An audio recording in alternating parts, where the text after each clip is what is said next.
Hey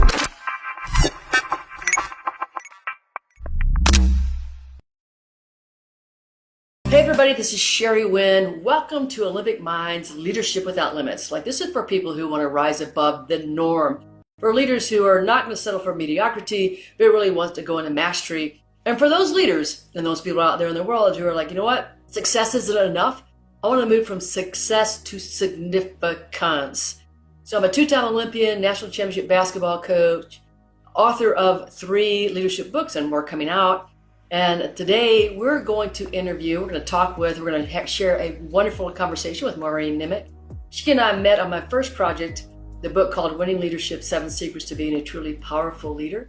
And what I loved about Maureen was the fact that she showed up as passionate. She showed up as somebody who wanted to learn. She showed up as somebody who really cared beyond herself, and she's looking at that. So we're going to talk about a book she's writing right now, along with a lot of other questions. So I'm going to allow Maureen to tell us a little bit more about herself. Go ahead, Maureen. Thank you for that warm introduction, Sherry. And I am very passionate about a lot of different things. I'm going to give you a little personal, and then I'll give you a little business, because I think we have to remember we are people first.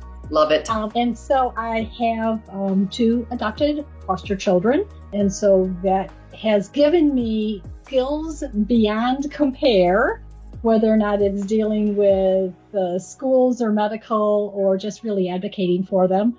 And then I also rescue boxers, the dogs, not the fighters. I love it. And then in the corporate world, from that standpoint, my most recent role was with Contour Brands, which is the iconic makers of Wrangler, Lee, and Rockin' Republic, where I was the CISO's chief of staff. But currently, I've taken a bend to the consulting world, and so I've found a number of projects, and we'll talk a little bit about those, where the projects are finding me. Nice. And just people reaching out going, do you think you could create a generative AI governance project management office? Yeah, I could do that. Or do you think you could come up with these kinds of, something for the MSPs? So I have just found it very enriching that I'm filling needs that people are just reaching out to and saying, well, we think you could do this. And so oftentimes I'm amazed that I know as many people as I do. And, we never really think about our reputation, but I thought, well, wow, people have noticed. I've been on the speaking engagement. I was out in Vegas a couple of times at Infotech and talking about IT risk quantification, which is boring to anybody unless they really love it, as well as visions. And so I really enjoy kind of, spreading the word about how do we reduce risk in this very, very risky world. Wow, that's a lot of stuff. And I know, as soon as you say like cybersecurity and AI, my mind is like, bah! But I do know this. I mean, we have to go forward. We can't go backwards. And this is the new world. So I want to start really just talking about your book that you're writing, because when you talked about it, I thought this is the topic of something that we need to discuss. Please tell them about your book and what the premise is behind it. What do you really want to do with this book? So I've been in the industry, for a minute, as we like to say, for a long time. And what I've noticed is I'm with Michigan Council of Women in Technology and SIM Detroit and all of these programs, and even ISOC, I'm over on the board of Detroit chapter. And we're always having, girls in tech, girls who code, cyber patriot for girls, and I look at them, I'm thinking, when I started, and I kind of look back and see people say, well, it's so hard to get into tech, it's so hard to get into cyber, and I'm like telling them, guess what? When it's always hard to get into tech, nothing ever shows up on your front door, and back on how I was able to get up, and I thought, why were there so many women when I was starting out in the first 10, 15 years of my career? What happened? And then I started talking to people about, well, what was your story and what happened? And so I thought, well, I think that we need to figure this out. And then when I started peeling the layer back, and I am a strong proponent of all of these programs that we have, but then I wondered, are we doing a disservice when we say, well, we're going to have this group of only girls who code because, then they don't have to worry about the boys taking over. And I thought, well, in the real world, we have to deal with all kinds of people. There is no, cocoon that we can say, well, we only want to do X, Y, or Z from that standpoint. Right. And then, so how do we look at these programs, but then improve them in such a way so that they are able to launch into the real world and, and not get shell-shocked?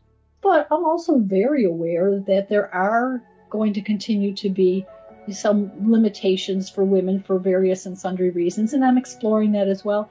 And then I'm looking at some of the experiences that I had in my own career on misturns and what happened and what can we do to help encourage women to not only enter but to stay in technology. I think that's great. What I love about this is it's really about the resilience factor, right? So women in tech wasn't a big thing, and then somehow women like you said, hey, I'm going to find my way through this. I'm going to get to where I want to go. I'm not going to accept no as an answer. I'm not going to let the numbers or the data determine for me how I'm going to live. So let's reach back into that. So when you were, growing up, science wasn't a big thing for women. Tech was not a big thing for women, right? It's the same thing I experienced as a basketball coach. You could play the game, but you weren't supposed to coach the game for women. So tell me, what was your biggest challenge that you had breaking in? Okay. What was the mindset that you developed that helped you move through that? Okay, well, I'm going to have to give you a small sidebar, and then it was just when you talked about the basketball coach. So when I was in junior high, I was actually on the basketball team, and we did have a woman coach who was absolutely fabulous, and she came up with this plan. We had 2 plays. And one play was any odd number, and the other play was any even number. So we had 2 plays to learn, and we were undefeated, all 8 games or whatever that was. And I laughed because, they would think 7. Well, what's 7 look like? 1. And I'm thinking, well, 1 is the same play as 7, but we were able to keep it. And so at the time, I didn't really think about that I had a woman coach because this is who we had, and she was wonderful, and I was not a good player, but that's okay because it's all part of being the team. So it's interesting when you mention that, and then I think about it was just organic, it was natural. Here she was. We didn't think about it. We didn't think it's a woman, it's a man, it's a person of color, it's a person whose English is not their first language. That wasn't really in our sphere of what we thought about. Right. But to go back on how I got into technology, so, growing up in Michigan, went to high school, took that, wonderful exam, the tests that they give you. Oh, well, what should your career be? And so, if you say you want to be in the outdoors, they always tell you should be a forest ranger. I don't know how many jobs for forest rangers there were. And so I answered all of the questions, and I sat down with my counselor, and my numbers, there was a quadrant. It put me in what I'm going to call the Northwest quadrant.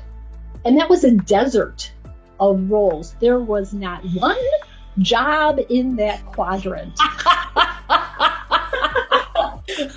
Let's start with the beginning of saying there's nothing you can do. You're just gonna have to sweep floors. And so what am I gonna? He said, well, that means you can do everything. I thought, well, no, that does not mean I can do everything.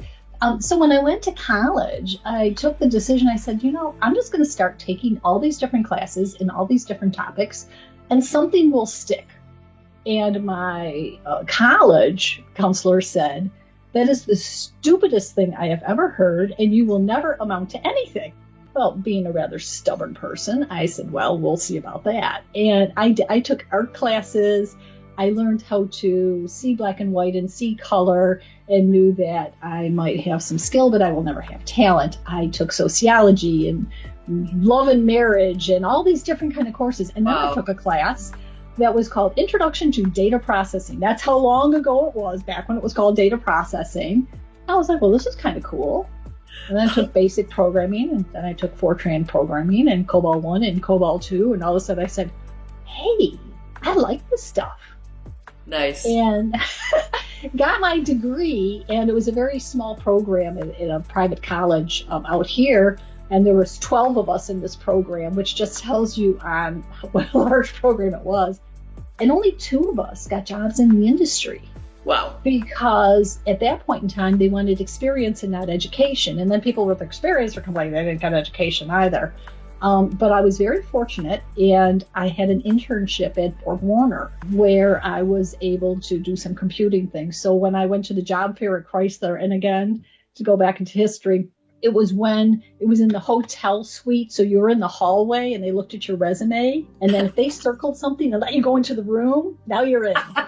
Well, so I want to go back just a little bit, because I think there's two things that you said which people need to hang their hat on. Number one is when you were in high school and they're like, well, look, there's this quadrant that's just a desert. Like, you're really not in alignment with anything. I love what your counselor said. And what he said was, it means you can do everything. So imagine if that same person would have said, well, you're really not qualified for anything.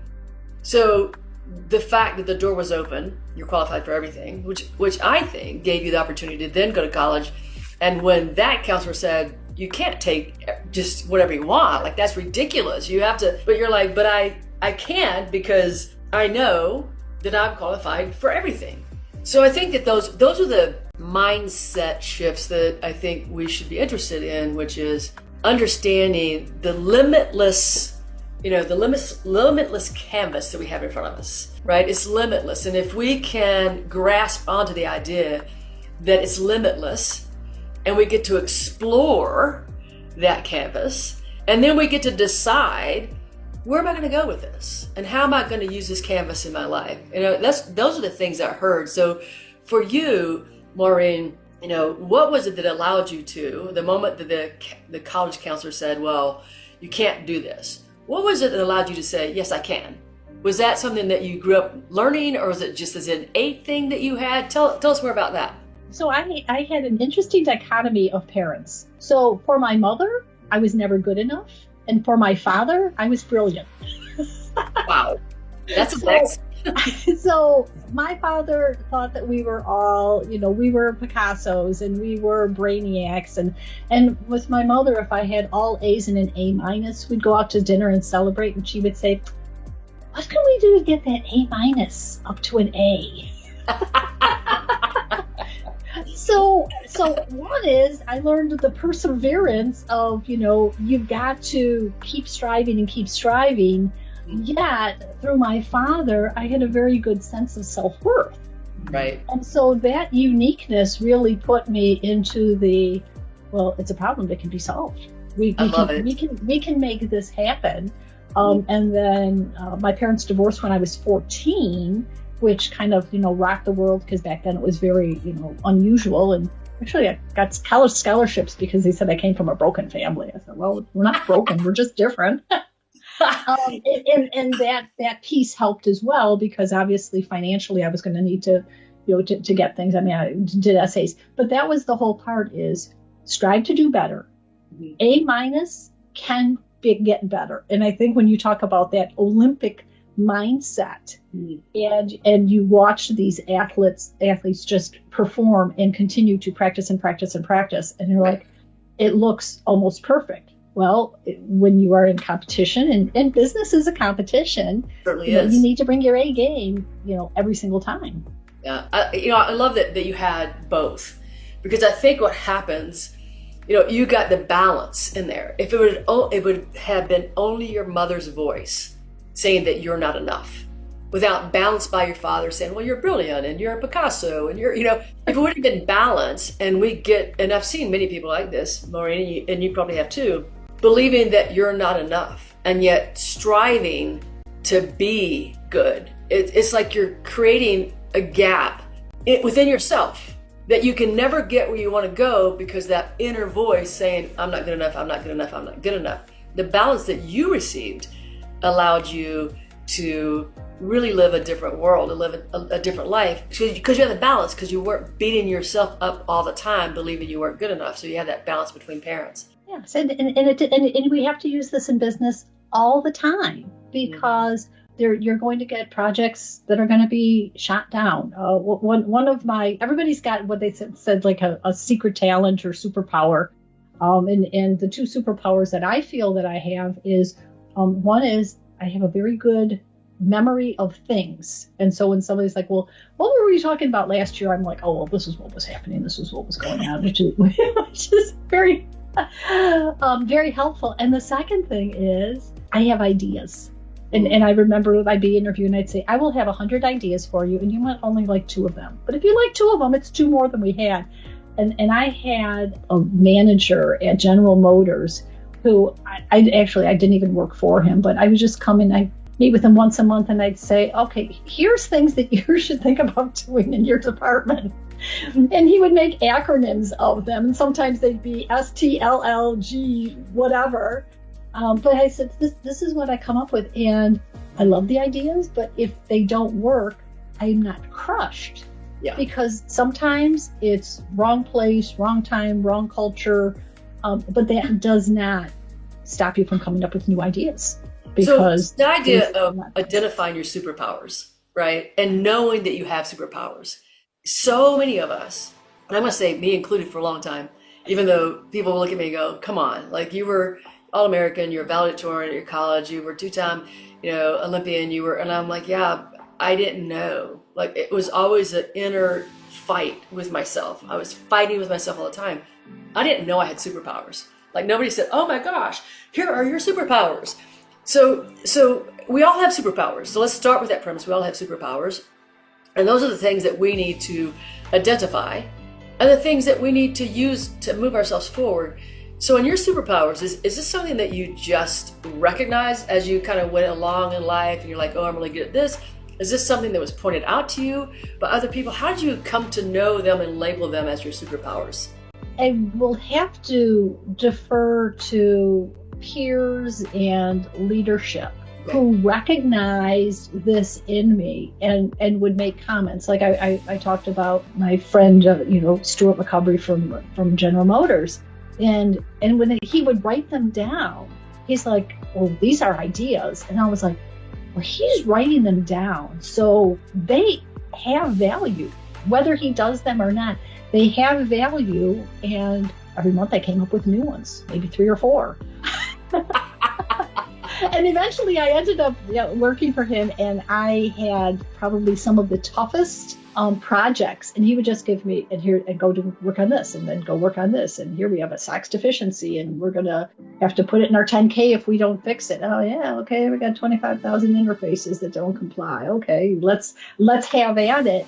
Because I had the confidence going, and he says, I can't believe you can do all this work. I said, well, you gave it to me, so I must be able to do it.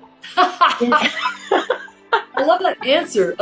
You gave it to me, so I must be able to do it. I mean, the superpowers, what you just identified, I think is really important for people who are listening, which is, listen, if you're a leader, and we're all leaders somehow, like whether we're leading our, kids, we're leading somehow, maybe you're a mom who picks up kids on a bus route, and you decide to take these kids instead to school, whatever it is, we're leading, and we have that opportunity to either build up people or destroy people.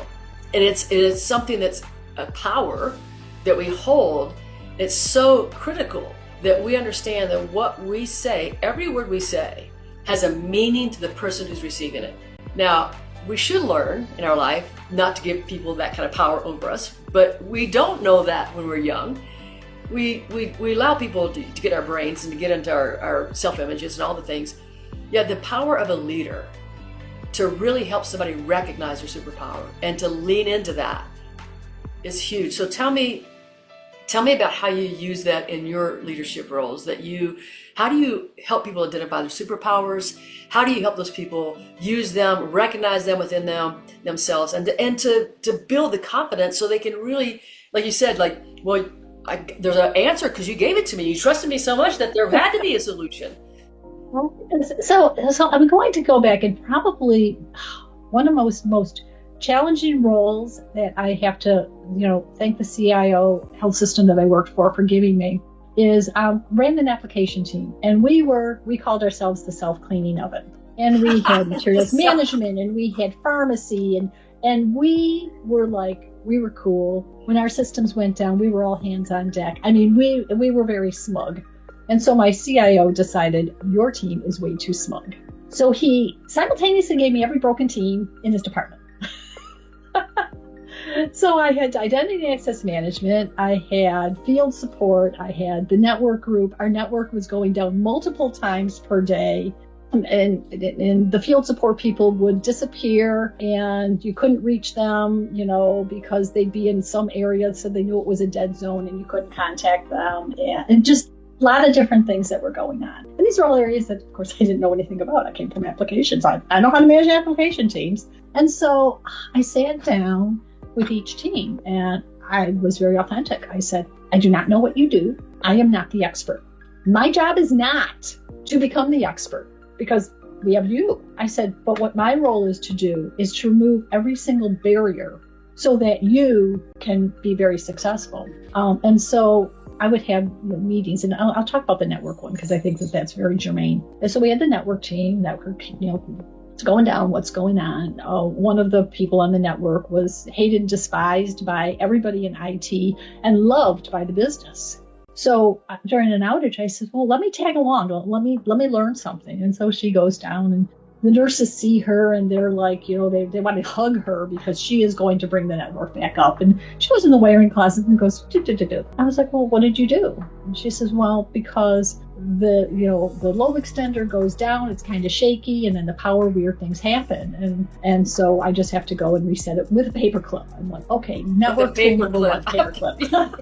I said, what would solve this problem? She said, well, we had uninterruptible power supplies. Well, then the network would be clean. So I'm like, well, how many wiring closets do we have? 25. How much do they cost? $2,000 each. Well, guess who had $50,000 worth of UPSs delivered within the next 2 weeks? All of a sudden, network's perfect. But part of it was, I'm asking them, what's wrong? You have the solution. Hey, this is a great solution. This is wonderful. And then we had somebody else who was running side business during the day. I mean, I'd come up to his desk and he'd be shushing me because he'd be on the phone with his other, with his side customers, which we didn't have a policy against it. But I'm like, yeah, not during business hours. And one day he disappeared. And so our next team meeting, I'm like, so, Randy, where were you on Wednesday? And I'm saying this in a team meeting in front of everybody because it's a group dynamic. I said, well, I was at an IBM router webinar. I said, well, that's nice. We're a Cisco shop. But you know what is it's always good to learn something else. So why don't you take the next 10 minutes and tell us everything that you learned? Nice. Well, his first face turned pale. But the important part was everybody else on the team now knew that I knew, and they did not have to cover for him. They did not have to turn him in. And so I said with him later, I said, you can have this job, you can have your other job. Just pick. You're a good person, but I just need you here. And, within a couple months he left, which was fine. That did more for the team. And I did like the hardest working group. They came up with the ideas. They had the ideas.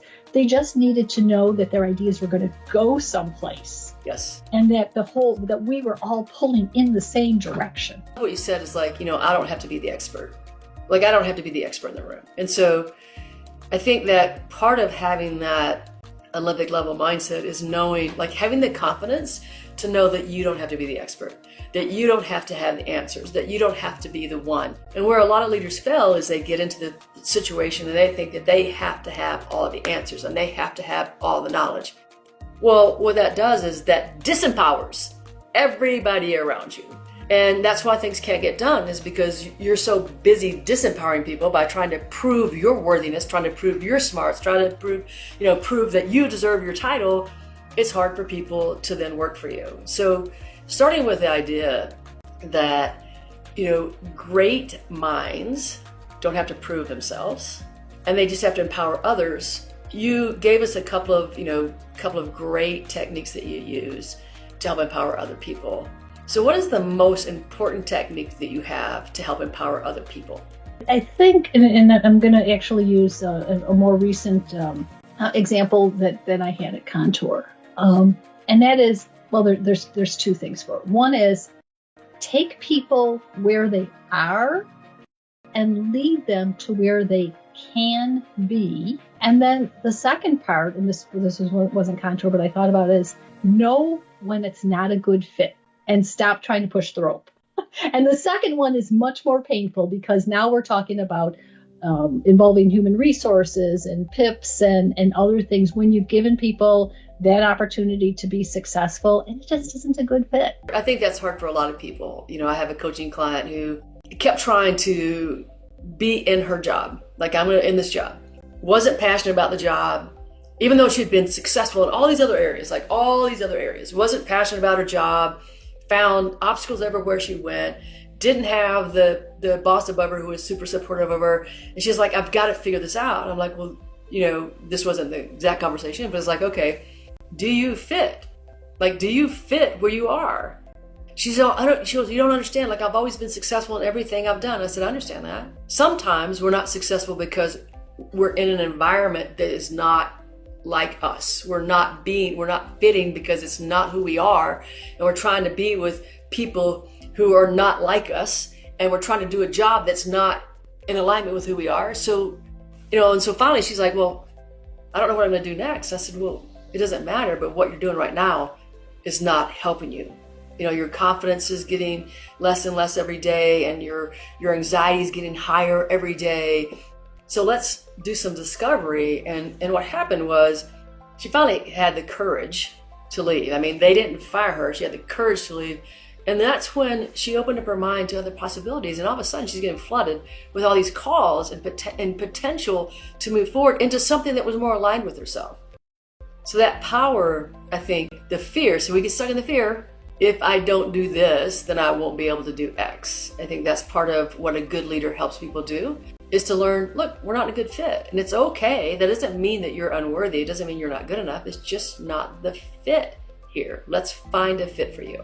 And it is challenging. And I think it's the edge on how much support do you provide, and at what point in time do you make that realization? Because I had one where I went into a role, and as a favor, my leaders had filled my open slots. And it was a very technical role, and the person that filled its resume had teal ink with clouds of things that people said with LinkedIn. I am certain that she is very qualified for different jobs, but not for this one. And I thought, technical people don't use teal ink. I mean, in general, there were some red flags. And the first thing she said, well, I'm not really technical. I'm like, well, this is a technical role. So just to let you know, this is a technical role, and these are the expectations. And, and she didn't even make it the 90 days. And then I talked to the leadership, said, well, please don't try to help me. Because you don't understand, and like you said, it's not that cyber is technical or IT is technical, because all fields have technical expertise, and being able to choose somebody new would have been much more helpful than going in and saying, okay, well, here's the new person, and the first thing they did was had to ask somebody to leave. Right. Well, I think that's part of the Olympic level mindset to me, is understanding the difference between when things will work and when things won't work. Like that ability to not put so much time and energy and effort into something that's not going to work. It's getting that stuck mindset that I have to win no matter what. Well, sometimes the win is making a pivot. Sometimes the win is saying, all right, let's stop this project. This is not the direction we want that we wanted to go. Let's just remove the project. And people are like, but we spent time, energy, and money. Yes, we have. And if we keep doing it, we're going to now waste time, energy, and money. So it's having that ability to stop doing the things that aren't working, right? And making that understanding that what I'm doing is I'm beating my head against the wall. And if I hit it harder, the wall is still going to hold steady. So what do you do when you get to that place? Like, you've probably been in those places where you're like, this is just it's not going to happen. It's not going to work. What enables you to move forward and to drop that into make the pivot or the U-turn to move forward? So, I mean, it is like you and so many, we've gone through so many different, trainings and assessments. And one of the assessments that I went through said one of my traits was the ability to stand alone. Yay! And so sometimes you have to be the person who stands up and says, this is not working. Mm-hmm. And we have tried X, Y, and Z, and we have invested. And it's not just with people, it's with projects. We have a funded project. And so if we don't produce this application, we have failed. No, let's just stop the bleeding and get the packaged software because the homegrown stuff isn't working, or you need to be able to cut your losses. And you are correct that it's very difficult because then you are publicly admitting that perhaps this wasn't a good idea. I'm like, well, it might have been a good idea at the time, but it certainly is not a good idea now. And we need to be very clear with what this is. The business has changed. Everything has changed. It did not, do what we expected it to do. And so we need to cut our losses. Yes, the ability to stand alone. I love that, the ability to stand alone, because I think that leaders have to have that, because so many of us have the herd mentality. The whole thing about, you watch cows, and so one cow starts going and the whole cows are like, oh, I don't know what's going on. I gotta go. I don't know where I'm going. But, people are like that. I remember I was a young athlete. We were traveling around the world, playing other teams, and we were in Russia. And so at the time they had this big mall in Moscow. And so, we wanted to go buy stuff from Russia. So and so I'd go and there'd be these uber long lines to buy a certain thing. Well, not knowing what it was, we thought it was really great because it was a super long line. So you get in the super long line and you would find out it's the same thing that somebody else was selling like 2 stalls down. And you're like, well, why? But it's because people thought it was something good because the line was long, right? And it's the herd mentality. And it's really hard to find people who can stand alone and say, this is what I see. This is what I feel. This is what I notice. And that's a superpower for people. And I don't know, Murray, do you think it can be taught? Is it a skill that we can teach other people? If we create enough psychological safety, can we create it? Or is it something that's like, you got it or you don't? And I'm going to go back to that art class that I told you I took in college. You know what? There is skill and there is talent. And you can teach skill to a point. Mm-hmm. But talent is innate. And there have been so many different, schools of thoughts. Oh, you should focus on your weaknesses and strengthen them. And then there's the, strength finders. Well, you should focus on your strengths, and your strengths will become so strong that your weaknesses won't matter, and everything in between. I think that there is a point that you can take some people to, but if you are in your discomfort zone, 7x24, I'm not so sure that even though on the surface you appear to have garnered this standing alone, I think when you're not true to yourself, it becomes a real challenge. So I do think that there's some wiggle room that you have, but I don't think that you can make that massive change if it just truly is not in your nature. I agree with you too. I think there's always a point where we can grow ourselves. I believe that. And it's the willingness, how much time are we going to invest in it? How much money are we going to invest in ourselves to get to that next level? And then do we have the psychological safety, which we think is from outside us, and so many companies try to provide the psychological safety which is outside of us. I think the psychological safety must be within us. So if you're going to stand alone, it really means that you've done that personal development to get yourself to the place that you don't fear, what other people think about you or they're going to say about you or whatever that is. So when I talk about personal development, it's one of the things that I believe we all need to invest in. And I think it makes the difference. I think there's probably a place where you grow to a level that's like, to reach the next level, it's going to be really challenging, to get over whatever belief systems we have about ourselves or whatever limiting beliefs that we have or whatever that is. How do you invest in you? How do you invest in you so that you keep growing, Maureen, so that you keep moving the needle so that you can become even better? Well, and there's a lot of different paths that we have, but the best decision I ever made was to have a tribe. I love it. So my tribe, and because earlier in my career, I worked, I had these 2 adopted foster kids. There was just like, I felt like I had no time for a tribe. And if I could have changed something, I would have gotten the tribe, that much sooner. But to have peers, not people that I work with, not even people in the same, industry, although, most of them are involved in technology, to have, okay, I'm interviewing for this job and I really don't know what this is. Can we go out to dinner and you can just throw me some curveball questions and then give me just in time feedback? Or I got this company that wants me to do this work and I have no idea how much to charge. So I have people that I can go to.